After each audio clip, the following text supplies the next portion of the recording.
Welcome to Civic Buzz, a program of the League of Women Voters Minneapolis. I'm Ellen Van Iwarden, Program Director for the League, and I'll be moderating our program tonight. The League is a nonpartisan political organization that encourages informed and active participation at all levels of government, works to increase understanding of major policy issues, and influences public policy through education and advocacy. I'm proud to be helping the League with this work and encourage you, if you're not already a member, to join us. You can find out more at lwvmpls.org. Tonight, I'm honored to present League member Ann Jones. Ann is an advocate for healthcare payment reform. Her longstanding interest in this issue began during her nursing career. She practiced nursing for over 45 years. First at the University of Minnesota Hospital, now MHealth, also at Abbott Northwestern Hospital in the operating room as a nurse manager, and in the United States Air Force Reserve Nurse Corps, where she retired as a lieutenant colonel. Ann received her Bachelor of Science in Nursing from the University of Minnesota and a Master of Arts, Health and Human Services Administration from St. Mary's University of Minnesota. Ann will be happy to answer your questions at the end of her presentation. And we know that we are competing tonight with the State of the Union at 8. So we're gonna try and keep it to an hour. Thanks so much for joining us. And Ann, take it away. All right. Oh, let's see.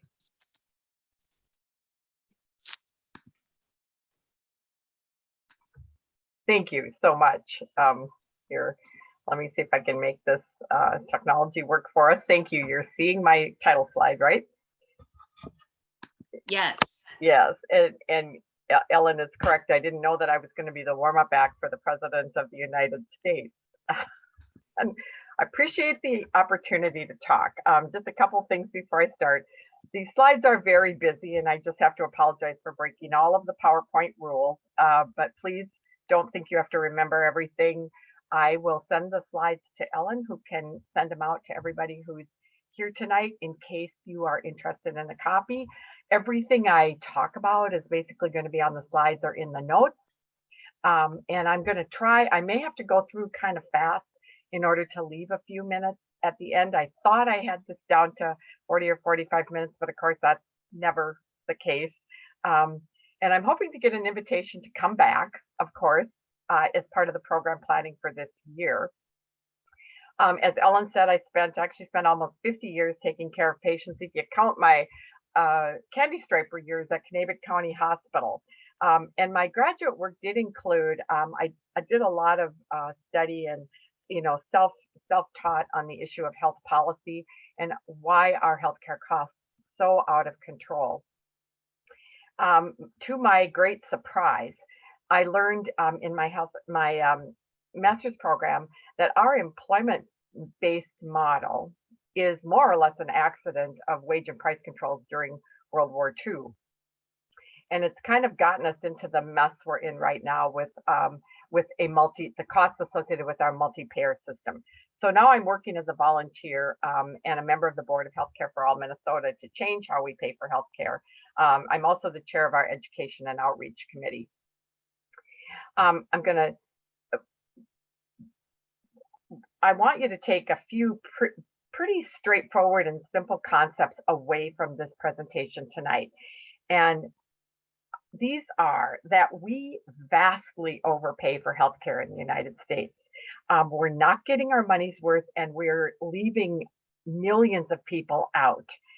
We don't need to come up with new money to fix this. So contrary to all the scary headlines that you might hear or see or assertions to the contrary, we literally don't need to come up with a lot of new money to fix this.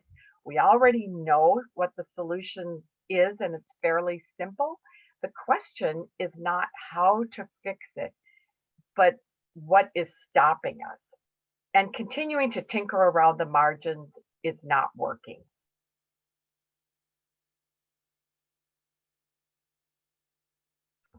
Well, let me go over this path. Tonight, I'm going to talk about cost, quality, and access to healthcare in the United States. Um, some of the positive features and benefits of the current bills that are being proposed. What's the difference between incremental change and progress toward real change? What about the public option? I'm going to define that for you a little bit and give you some things to understand. Talk a little bit about paying for a single payer Medicare for all or Minnesota Health Plan, which would be a state-based proposal, and then end with lots of resources and references if you want to know more. Here, let me get this out. I checked the League of Women Voters policy positions on healthcare, and this is the League of Women Voters US policy on healthcare under the social policy section, and it kind of talks about all the pieces of a healthcare system that the advocates who wrote this policy position believe would be desirable. Again, the state of Minnesota social healthcare policy position is a little bit more targeted and focused toward mentally ill adults, children, and adolescents. And I guess I would suggest that if you take a look at the 10 essential benefits that were written into the Affordable Care Act, which is Patient Protection and Affordable Care Act, also called Obamacare, passed in March of 2010, there is a requirement that it defines requirements for a relatively broadly based and comprehensive set of benefits. Of course, I would add 2 more to these: long-term care and dental care. But this package of benefits, plus expanding the risk pool, was supposed to be the foundation of a comprehensive health insurance, supposed to be the foundation of comprehensive health insurance coverage. So the League of Women Voters position statements describe a lot of determined, I think, effort and advocacy by members of the League, focused on mental illness prevention, primary care, long-term care, a lot of the pieces of a more comprehensive system.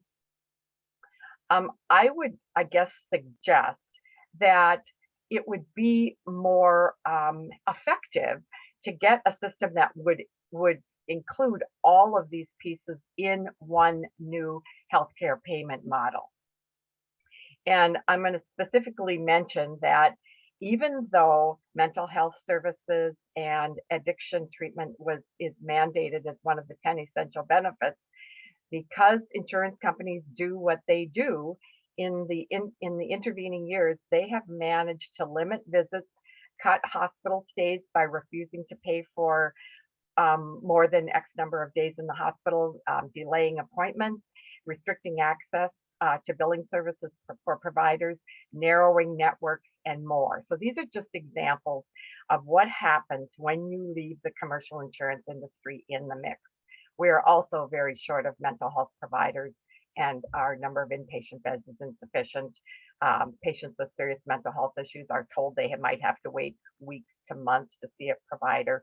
So anyway, I'm just, kind of speaking to it. Looks like the advocacy work in this area has been well-intentioned, but I'm going to suggest that a more comprehensive and effective approach to paying for healthcare would actually accomplish more on this in this area. So anyway, Healthcare for All Minnesota is a nonprofit organization dedicated to comprehensive, affordable, high-quality healthcare for every Minnesotan and eventually everyone in the U.S. through advocacy, education, and community organizing.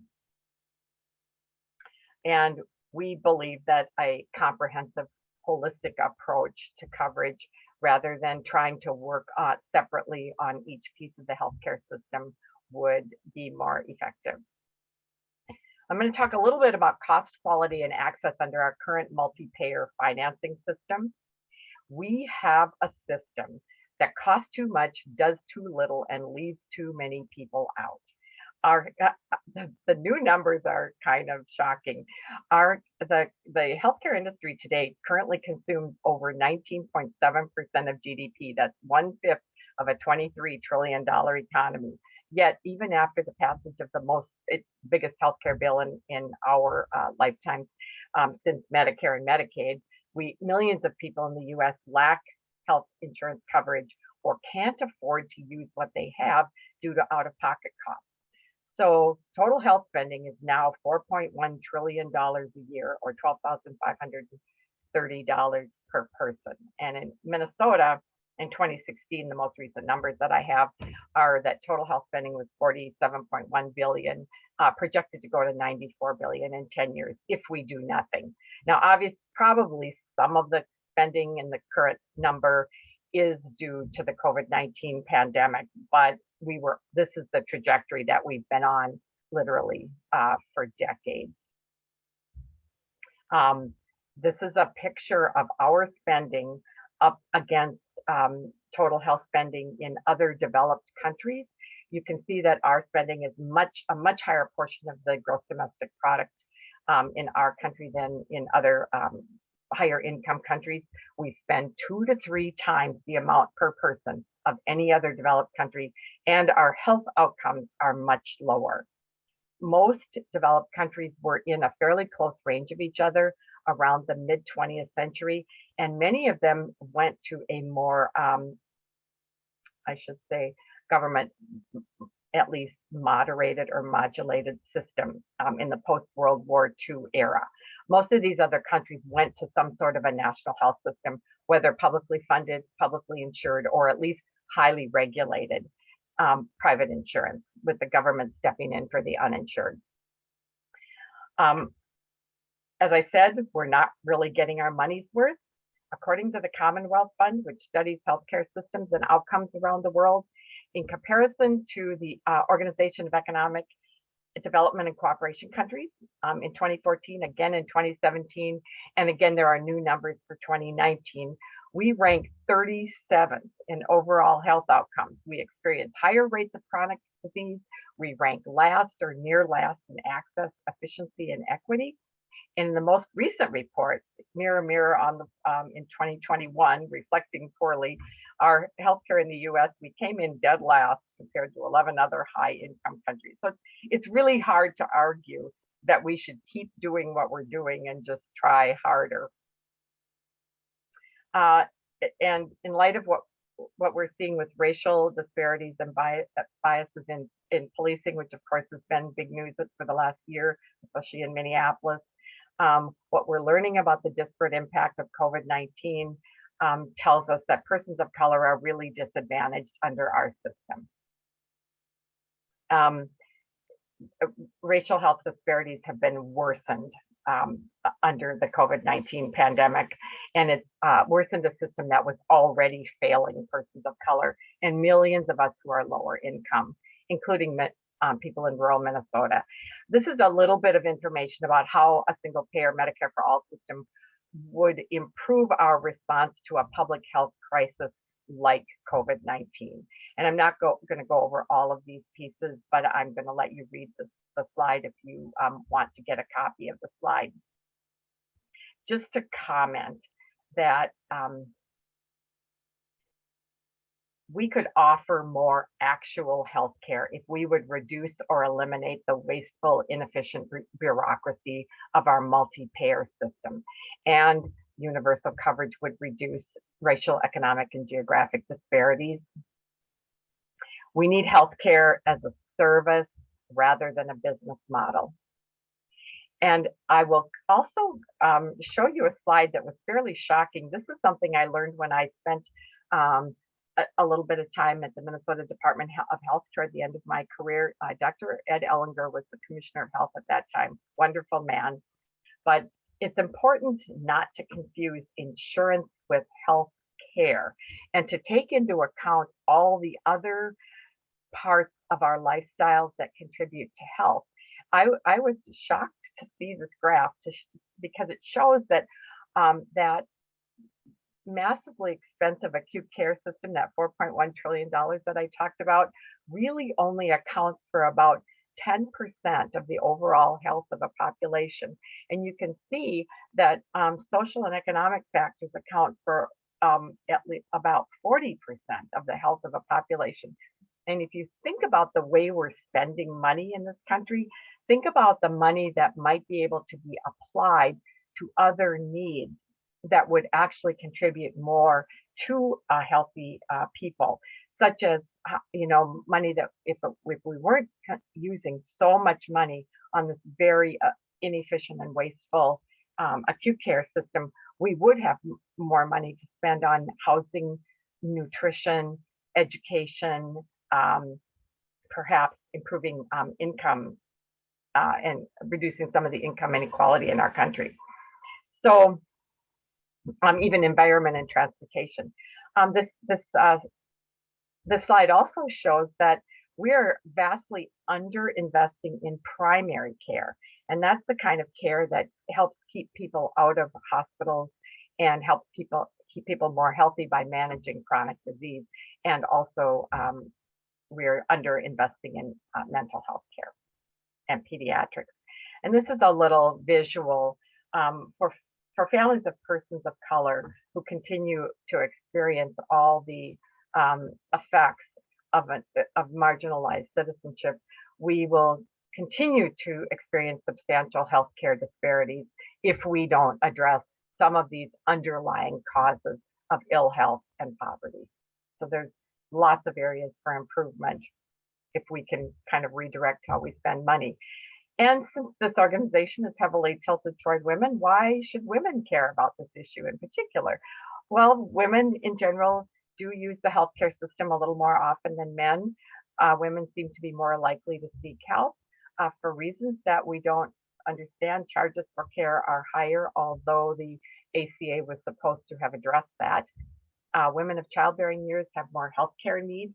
Women are often the healthcare decision makers for their families. Our greater longevity contributes to higher needs across a lifespan. Differences in income contribute to greater disparities in access.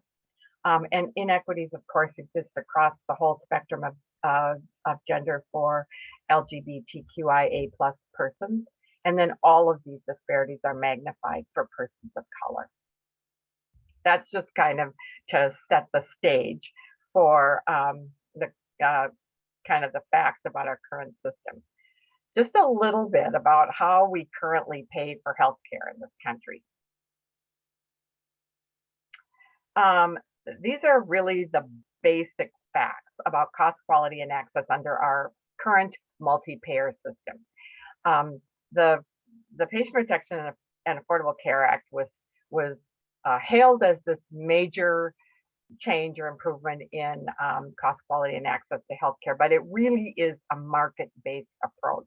I'm sure you remember all the let's say, criticism of the ACA as being a socialized healthcare and a government takeover of healthcare. Well, it's far from that. It was a market-based approach that left the market in place, and it does not control prices, does not get us to universal coverage. It was mostly insurance regulation. This is a really shocking fact. 1/3 of every healthcare dollar in the US is spent on non-healthcare activities. These are the administrative costs of the multi-payer system. And if you think about the fact that there are administrative costs on both sides, the payer side and the provider side, it does make sense. Hospitals' budgets typically spend about 20 to 25% of their entire budget on the operating costs, on the costs associated with billing and collecting, trying to get paid for what they're doing. These are the administrative costs of our multi-payer system. Medical debt is the leading cause of personal bankruptcy in this country, and it almost does not exist in other developed countries. The out-of-pocket costs are a significant burden for individuals, families, communities, and small businesses in this country, including farmers. 2/3 of health spending is already taxpayer funded. So when you hear people say that we can't afford, a single payer Medicare for all system because it's going to be too expensive, just remember that 2/3 of health spending is already taxpayer funded through public programs like Medicare, Medicaid, and the VA and other children's health insurance programs. Plus, taxpayers subsidize employer-sponsored insurance and plans on the exchanges. So there's a lot of taxpayer subsidies going into the system behind the scenes that we're not always aware of. The healthcare market is profit driven and dysfunctional, and we advocates for change would argue that healthcare is a public good and not a commodity. This is a quick look at how we finance healthcare in the US. I will not go over all of this, but I'll give it to you to read. It's kind of, if you take a look at this, all these programs and ways we have to try to cover healthcare, you can kind of see where all the administrative costs are created. We have what is known as a multi-payer system that is not a system at all. It is a patchwork, only it still has big holes in it, and it's costing us a fortune. This was kind of a funny graphic, but apparently the physician for Disney World came up with this graphic to explain all the convoluted ways that the administrative side of healthcare sort of tries to do the billing, coding, coverage. You figure that out if you can. Healthcare is a theme park, I guess it's called. So for this graph, now this is pre COVID-19 pandemic, but it's the most current one that I have. And the numbers stay roughly the same, or the percentages stay roughly the same. So contrary to what most people think, the employer-sponsored insurance accounts for only about slightly over half of all persons covered in Minnesota. This is from the Department of Commerce. 34% are self-insured, meaning that the employer is large enough to cover their employees and hire a commercial insurance company to manage benefits. So larger employers not only get tax benefits for providing insurance, but this benefit also serves to lower employee turnover somewhat and reduces the cost of hiring and training. So you can see that small businesses, which are 98% of all the businesses in Minnesota, are at a significant disadvantage in recruiting, hiring, and retaining employees. We're going to have a small business owner speak at our quarterly meeting coming up on Saturday, if anybody is interested in tuning into our quarterly meeting on Saturday. The cost of benefits, especially insurance, is a deterrent to expanding a business. It also slows entrepreneurial activity. So I think it's underappreciated, the cost, what a barrier the cost is to small business owners, including farmers in Minnesota. And then you'll see that public programs account for about 34% of those covered. The small group and individual markets are very expensive and require public subsidies to make them at all affordable. So at every stage in this and every layer in our system, the taxpayer is subsidizing the system. The private insurance business model is not actually working.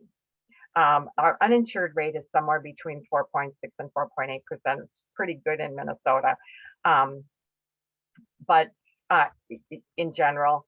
But inside of these numbers, and not always appreciated, is the fact that a lot of people are spending a lot more than they can afford on premiums and often cannot afford to access the care that they're paying for. That's called being underinsured because of copays, deductibles, and out-of-pocket expenses. So I guess it begs the question about, wouldn't it be more efficient and more cost-effective for the government to pay for healthcare directly? And this is a slide about who needs Medicaid. As it turns out, 1 in 5 of us, and that's urban, rural, and suburban, are dependent on Medicaid. Almost 70% of Medicaid spending is seniors in nursing homes. So, and Medicaid is the largest insurance program in the country, at insuring about 74 million people in this country. And this graph just shows you that, again, many people think that the majority of us are covered by private health insurance with public programs filling the gaps, and that's really not true anymore. Commercial health insurance really only accounts for about a third of total health spending. So, and you can see that the out-of-pocket spending in this country is really high. So that's over and above insurance premiums and subsidies. So What about COVID-19, rising unemployment and employment-based insurance? Actually, I made this slide when employment was going up. That's actually come down a lot. So those numbers are old, but it was a crisis.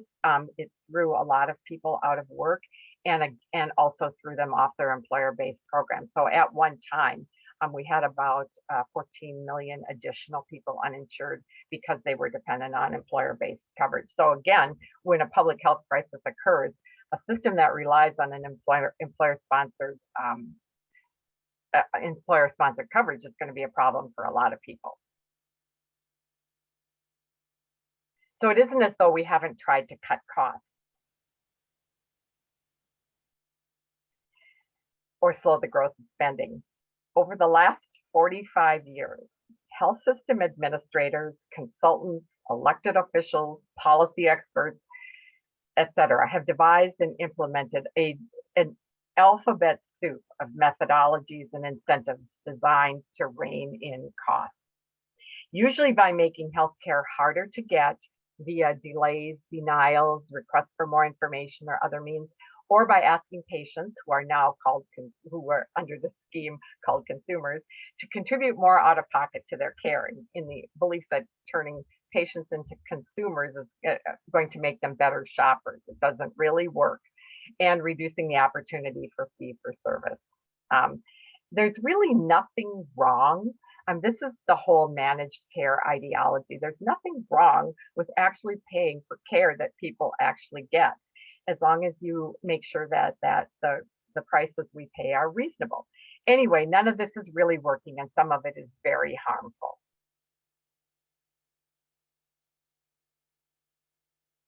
So this is just a list. That was a visual, and this is a list of all of the managed care strategies that have been tried over the last 45 years. The bottom line is the costs have just continued to go up despite all of these bureaucratic programs. And all of these programs create a bureaucracy of their own to implement and to track and manage and monitor. So the assumption that either Americans are overusing healthcare or doctors are ordering too many tests has literally never been demonstrated or proven, and yet the vast majority of cost containment strategies are designed to address problems that have never been proven to exist.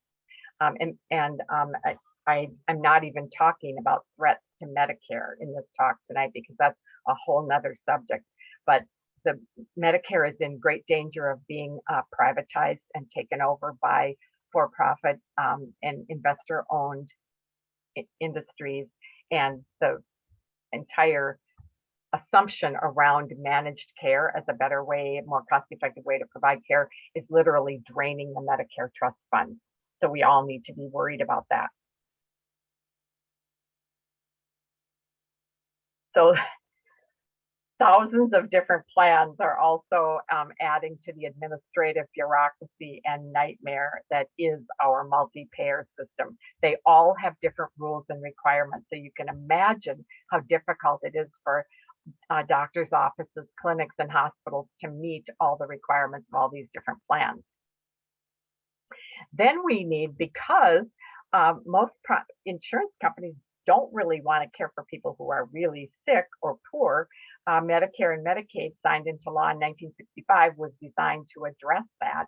And then later on in the 90s, when Hillary Care did not even get a vote or get to Congress, this Children's Health Insurance Program was created to kind of fill that gap between Medicaid and private insurance. We do have a Veterans Administration. We have the Indian Health System, federally qualified health clinics. We have 1,100 federally qualified health clinics that are federally funded around the country. There are 15 or more in Minnesota, maybe 18.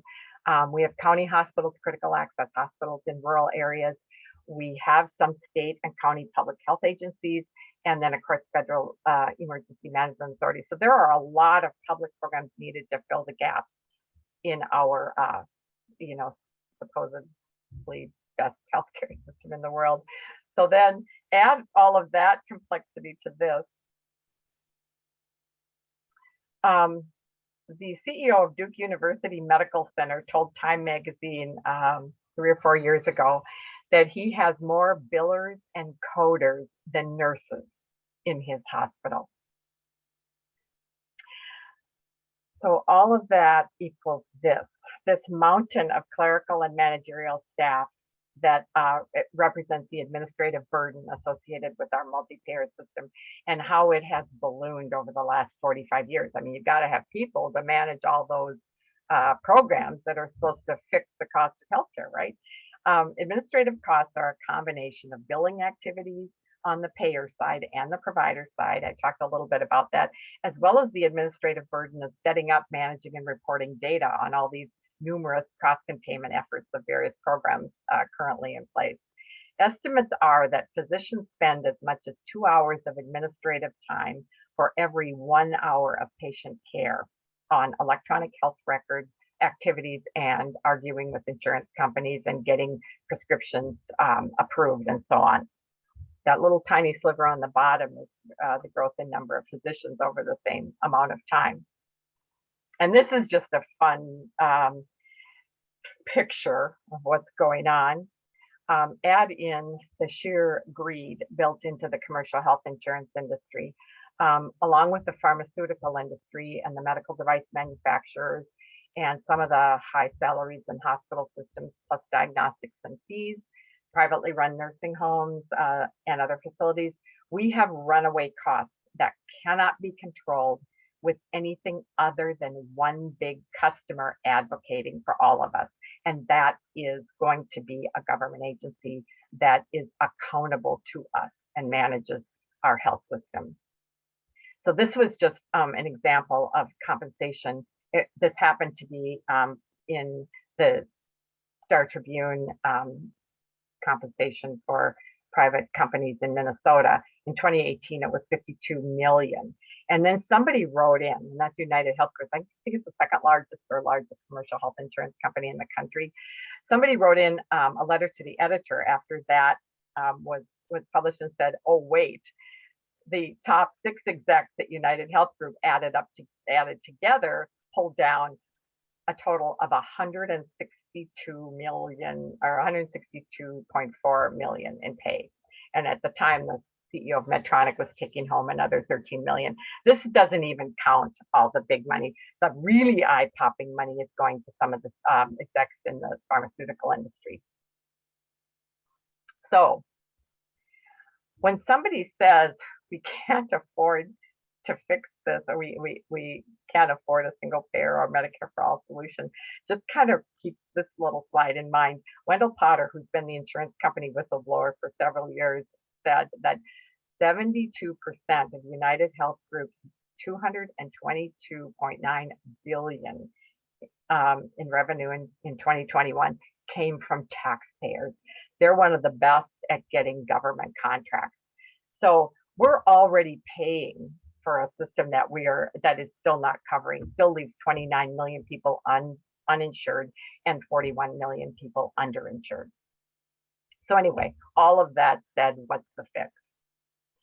Well, we are on a dual track toward a solution that most of us who are in this work believe would be the best solution. And the good news is that some great legislation is already written. So current proposals would put us on a track toward either a state-based health plan called the Minnesota Health Plan or improved and expanded Medicare for all. Many people are familiar with the Canadian system, which got its start in one province and expanded across the country. So similarly, a number of states are working on state-based health plans, although all of the advocates for a state-based health plan agree that a national health plan would really be the most efficient system, and that is the ultimate goal.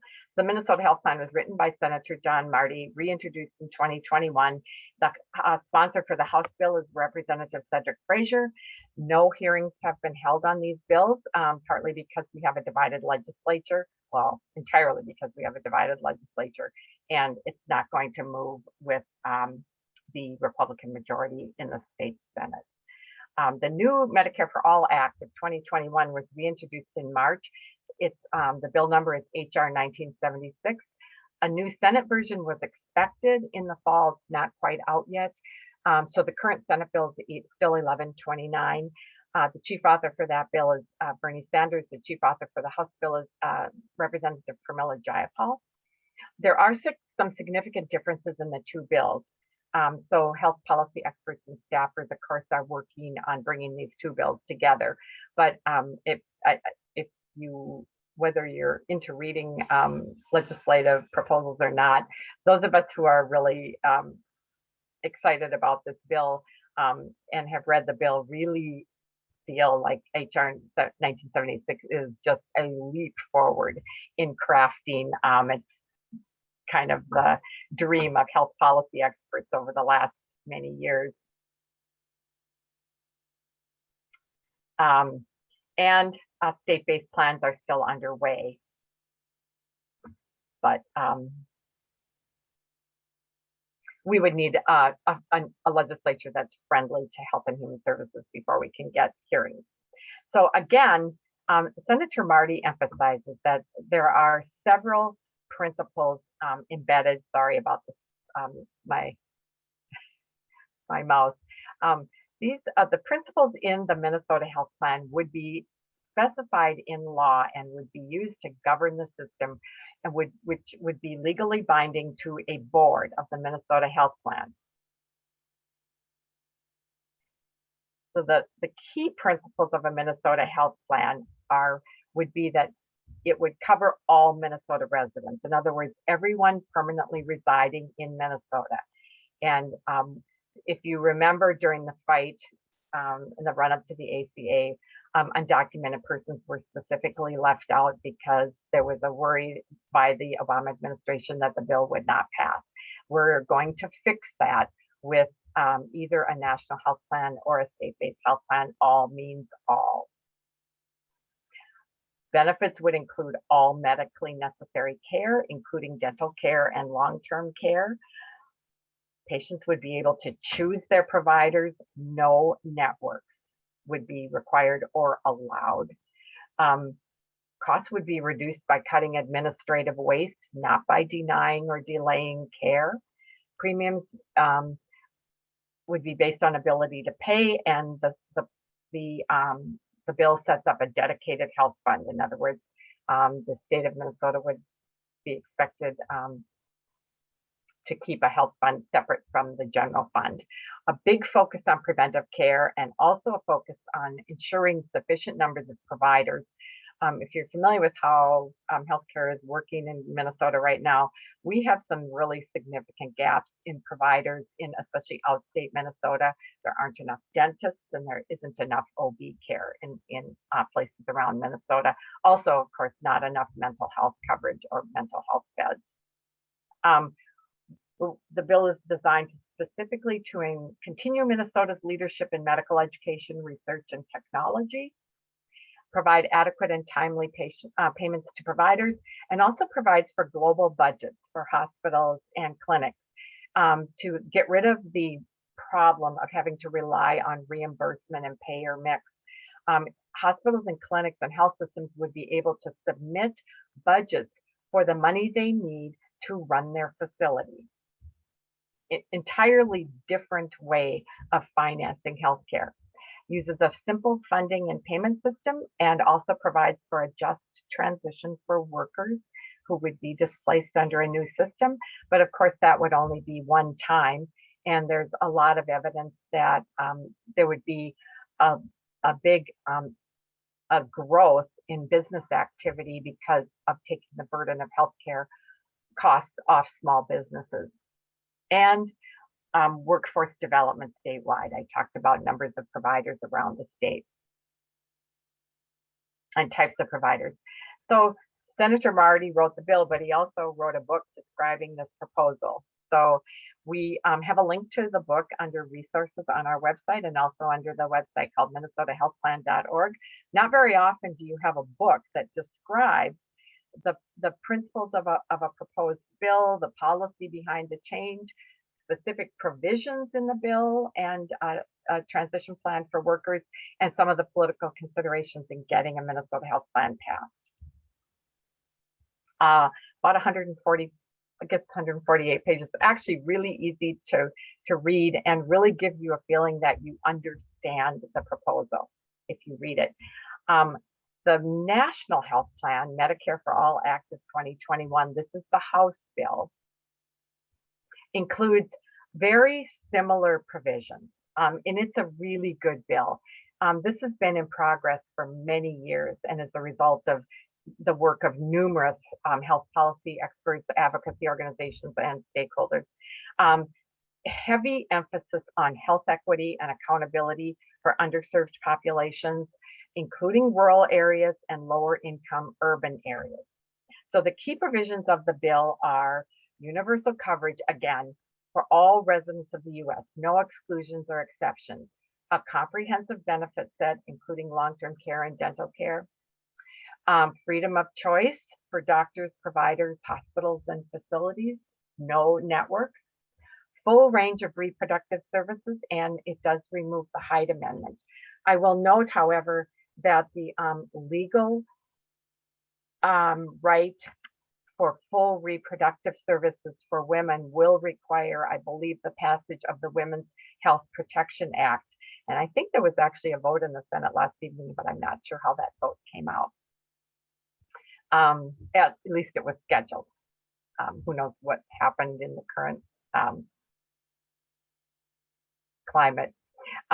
Removes financial barriers to care. The national bill is proposing no co-pays, deductibles, or co-insurance, fully financed through tax revenue and possibly some capital gains tax. And it requires a single standard of care. It specifically prohibits a two-tiered system. In other words, insurance companies will not be allowed to offer coverage for care that is covered under the Medicare for All Act of 2021. And that's where you'll hear cries that the Medicare for All, what do they call this? Eliminates the private insurance industry. Yes, and that's a good thing. Again, global budgeting for hospitals and other institutions and physician practices. Providers would actually, physicians and other providers would actually be able to choose whether or not they wanted to be fee for service or salaried. So there are some special provisions for providers in the bill. Other savings come from bulk purchasing and negotiating prices for drugs, devices, and fees. There are requirements in the bill for planning for natural disasters, epidemics, and pandemics. So not only equity requirements, but provisions for public health. Targeted funding for rural hospitals and underserved populations. There is a huge emphasis on equity in the Medicare for All National Health Plan bill. Again, a plan for transition that protects workers, also requirements for safe staffing standards and workforce planning. And the Veterans Administration and Indian Health System are preserved as is, although Native Americans would be able to use both the Indian Health System and the Medicare for All Act. So anyway, about 140 pages. I strongly encourage everyone to read the bill. It's very interesting if you're a policy nerd like I am. So with everything that's possible, if we go to a system as described in these bills, those of us who are working on change believe strongly that we are past the point of accepting any more band-aids on the hemorrhage of money and the harm being done by our current multi-payer system. So you're going to hear lots of arguments, especially every time an election cycle comes around, for incremental change over doing something all at once, because that's really scary, you know. So my response would be that we've been trying to fix how we pay for healthcare for over 100 years in this country. The first National Health Plan was actually proposed by Teddy Roosevelt back in the turn of the last century. And then, as I said, we've been trying these managed care strategies for over 45 years, and none of them have worked. It's just, it's just kind of time to abandon these kind of incremental strategies. It's just time for real reform. So I would argue that incremental change is always tempting, but most often it's not the answer.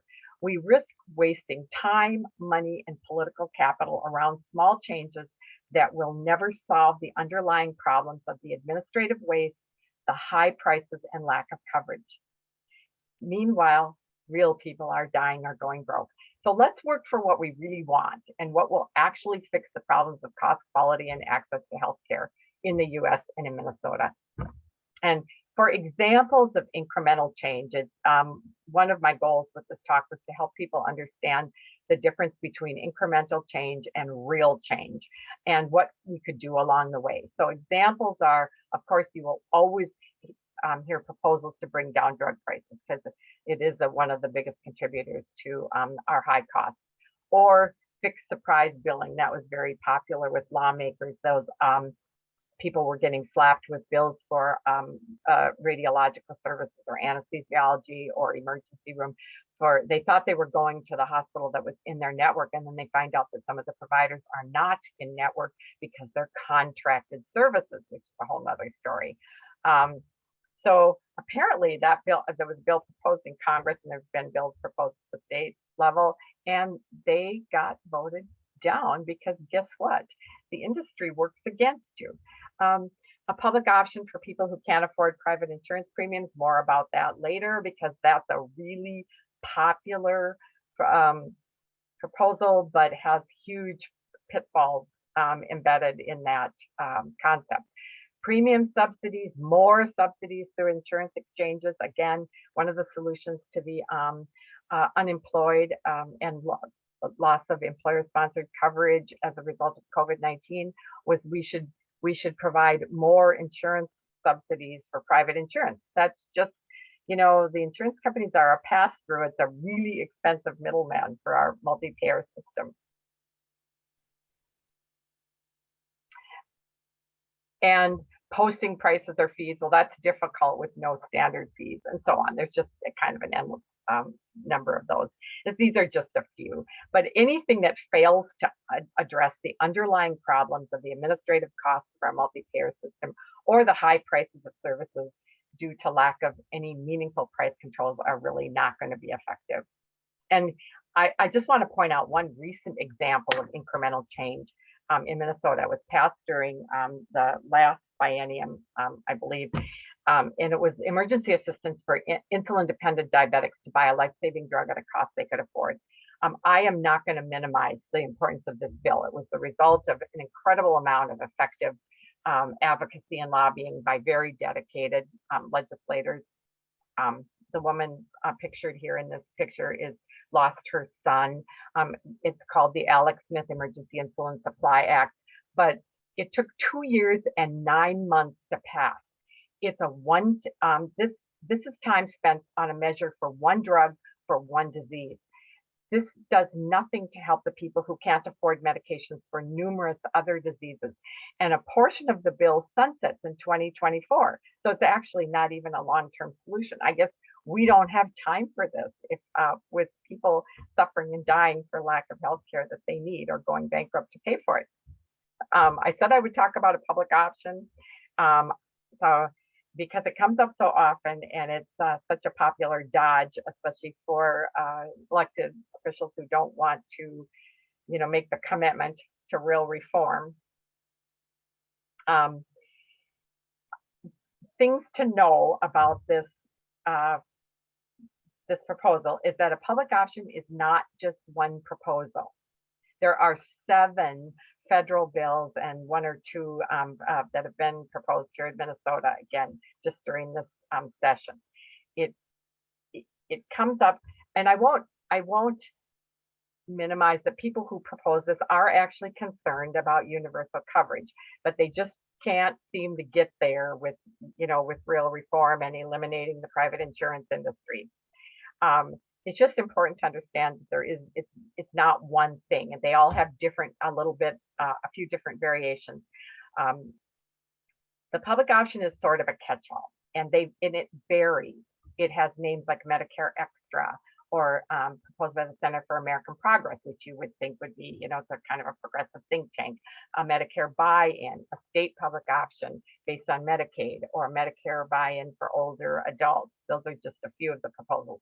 Well, The downside is that health insurance companies and employers will cherry pick healthier beneficiaries and get rid of sicker, costlier beneficiaries. It's called lemon dropping, and shift those to the public option or other public programs.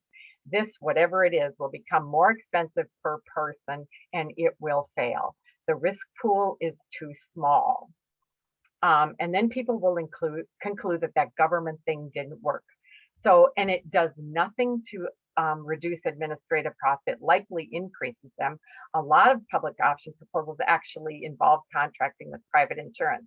And the commercial insurance, interestingly, opposes it and will lobby against it. And by the way, our public programs in Minnesota, Medicaid and Minnesota Care, are actually being administered by the private insurance industry. And nobody will tell us what that's really costing us. So short of that option, are there some steps that we can take along the way? If you're like me, I want the big fix, but it's not likely right away, especially with the mix in the legislature, and we don't have a governor that's strongly in favor of real reform. So are there some steps we can take along the way that will be real progress and not detours or distractions? And the answer is yes. We could build some bridges to real change. There are some policy steps that would make sense to get done sooner rather than later. But how do we recognize the difference between incrementalism and progress? Interim steps that could help build the infrastructure that we would need to administer a state-based or a national health plan. So when taking a look at a particular proposal or a bill, if we're trying to understand this, we need to ask ourselves these questions. Does this proposal meet the test of being good healthcare financing policy, even if it's somewhat short of the change we really want? Does the proposal meet the test of lowering or eliminating administrative costs? Does it reduce the influence or eliminate the influence of the private insurance industry? Would it help build the administrative capacity we need for a state-based plan or a national health plan? Would it meaningfully increase the number of people covered? Does it actually make healthcare more affordable for individuals and families? Does it really remove the barrier of cost? Does it offer more choice of providers and facilities? Does the proposal assure comprehensive coverage? And does it include cost containment authorities and provisions? There are some examples of steps that we could take toward a national health plan or a state-based plan in the meantime. So for example, a drug pricing board, which was recommended by the Attorney General's Drug Pricing Task Force a year ago. I don't see any legislation that actually proposes that this time around, I'm sorry to say, but that would be an example of a change that would help build the infrastructure that we're going to need eventually, because we are going to need something that manages and monitors the cost of drugs, right? Removing the eligibility requirements for Minnesota Care, allowing anyone who wants to use Minnesota Care. The eligibility requirements for Minnesota Care are very limited. Also Medicaid. I mean, if you think about the way we use our public programs for low income persons, it literally keeps you trapped in poverty because the eligibility limits are so low. Again, it would not only cover more people, it would require some taxpayer subsidies needed for plans purchased on the exchange, but it would and reduce the influence of the commercial insurance industry. We need to get private insurance out of our public programs, again, for Minnesota Care and medical assistance. And we could replace this with direct contracting between the state and hospitals and providers. That would help us build the administrative capacity to manage a state-based health plan. So we could also improve and expand Medicare benefits. That was proposed under the American Families Plan, the Build Back Better portion of the infrastructure bill. As you know, that has not yet gotten a vote, and it looks like a lot of the proposals were to add vision, dental, hearing, and lower the Medicare age to 60. Most of that got stripped out, unfortunately. And then there's a specific proposal by Senator Marty called primary care case management and direct contracting, which would remove private insurance intermediaries in our public programs and reduce administrative costs. So those are just some examples of ways that things we could do in the meantime until we get a bill passed. So finally, sounds great. How do we pay for it? So assuming that you're convinced that I've given you enough rationale and enough specifics of the proposals that you would agree that we should move in this direction. This is the question that comes up every time you get serious about talking about reform.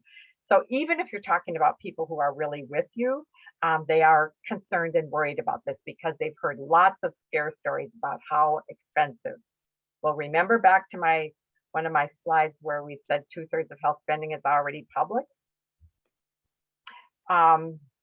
Because of all the misinformation, disinformation, drama, and polarization, and ideological opposition to a public solution to this very important public problem, people are worried about costs. But as the more informed and active you become, the more you realize that we are already spending a lot of public dollars on our current system, and we are wasting a lot of public dollars. There is plenty of money to go around if we're willing to reimagine how we pay for healthcare and public health, and that we are already putting into this wasteful and inequitable system with no real relief in sight unless we demand reform. So the answer is very simple. There's already enough money to go around. Again, if we're willing to reimagine how we organize and pay for healthcare and public health services. So taxpayers already fund an enormous number of, they already fund the commercial health insurance industry, and we fund all the public programs we need to fill the gap. We have, and why am I able to say that? Well, we have at least 22 or more very extensive studies that have been done that demonstrate that a Medicare for all single payer financing solution would reduce costs. These are results over about 10 years. So all but 2 of these studies show that we would lower costs. And of course, the main goal is to cover everybody. So there's a lot of talk about costs, and I do the same thing. But our main goal is to cover everybody, deliver healthcare, reduce health disparities. And if we save money doing it, that's a plus. We have a number of groups we're working to pull together. Healthcare for All Minnesota is working to pull together a number of organizations to work with us. We can't do this alone. We're a pretty small and all volunteer organization, but we are working to get small business, labor, farmer and rural residents, faith-based groups, healthcare professionals, and special issues and interest groups, nonprofits, elected officials, voters, and the general public. We're working really hard to educate the public.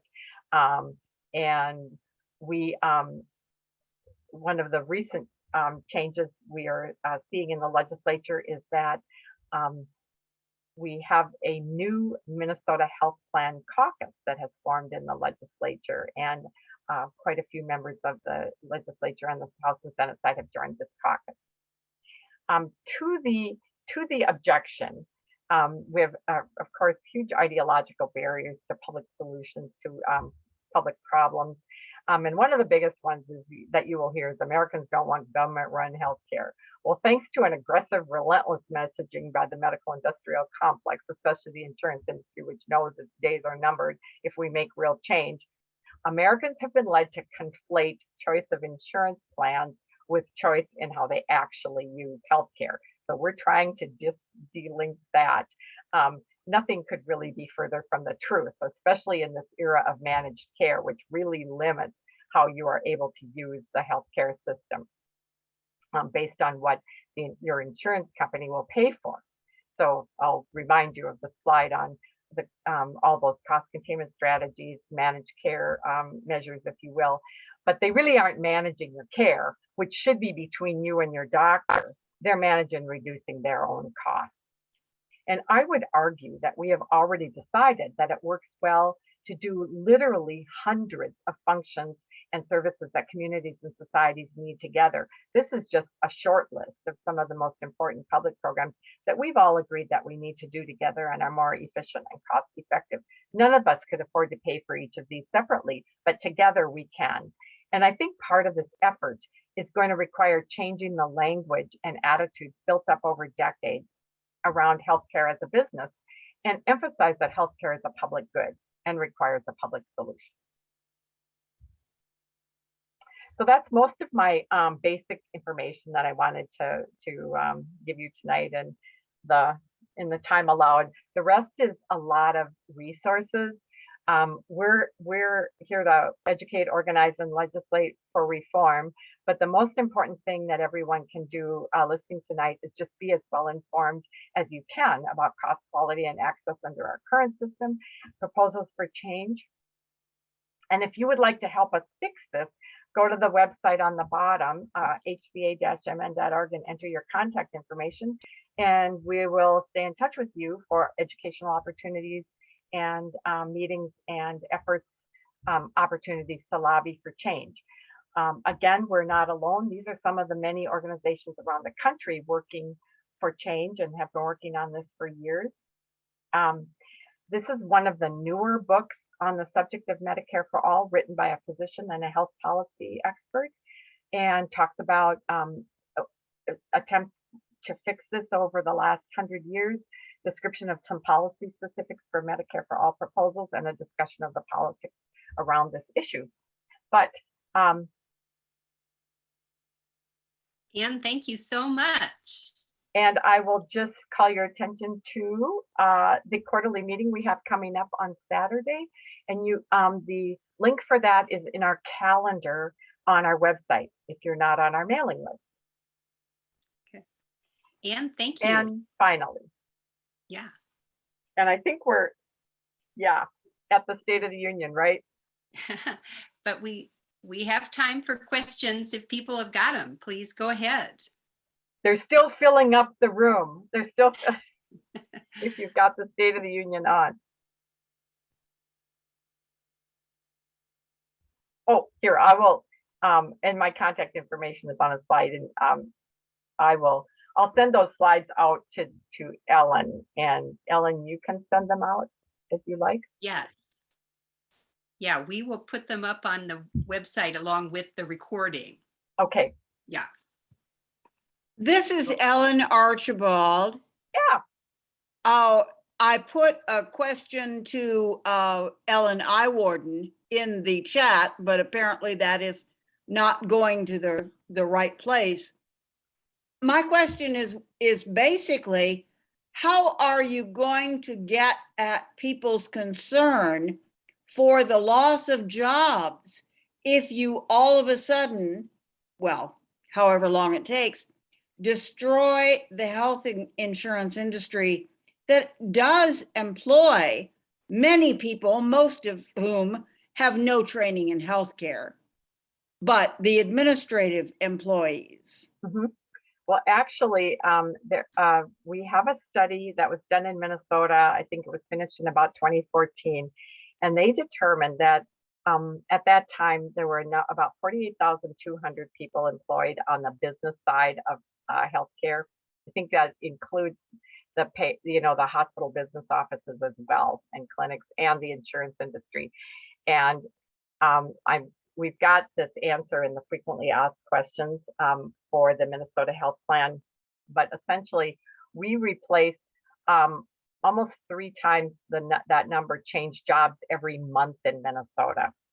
So it sounds like a lot of people, but it actually ends up to be pretty easily absorbed into our economy.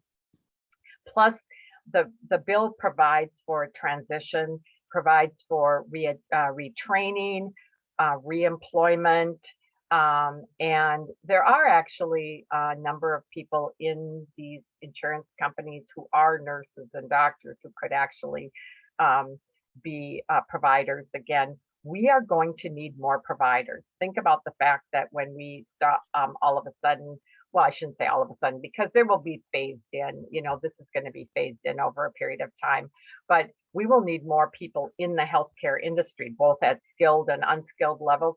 There will also be some administrative requirements in a new system. You remember I talked about global budgeting. Hospitals and clinics are going to have to account for their financial needs by having a business office. You'll still need to account for your budgeting. You'll still need to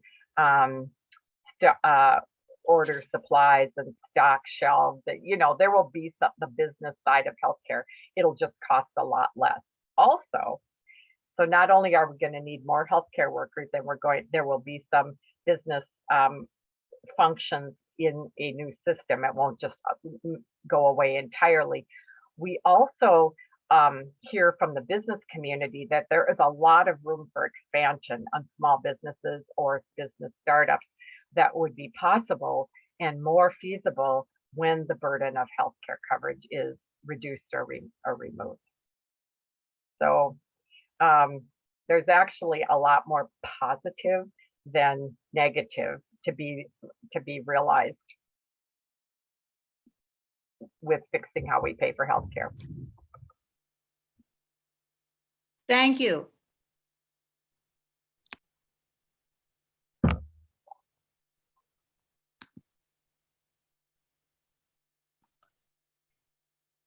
Any other questions before we go to listen to the president?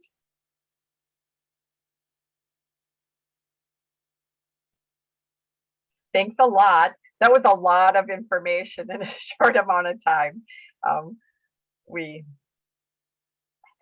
That's really kind of the tip of the iceberg on this issue, but I will hope to be able to offer a little more information going forward. Great. So, thank you, Anne, so much. Yeah. Really appreciate it. And I learned a lot. That was a lot in a short amount of time. Thank you. Yeah, Okay. and we'll be working together on more program for next year too. Yeah, anyone who's interested in working on this issue, and there are a lot of issues. I know that healthcare is not the only one. We have a lot of concerns: strengthening democracy, climate change, the current situation in the world. But this is one, I feel like this is one, if we could fix this, it would remove so many concerns from so many families, small businesses. Think about never having to worry about how you pay for healthcare. But the cost of healthcare contributes to problems of homelessness, addiction, mental health. Think about never having to worry about that again, because we have it built in. We don't worry about the cost of the fire department because we already fixed that, right? Or public schools, we fixed that. This could be the same thing if we would just agree and use the solutions that are right at our fingertips. Great. Good. Okay. Well, thanks, everyone, and good night. And see you next month when we'll be talking with the Director of Sustainability for the City of Minneapolis. Thanks again. Okay. Yeah. Good night.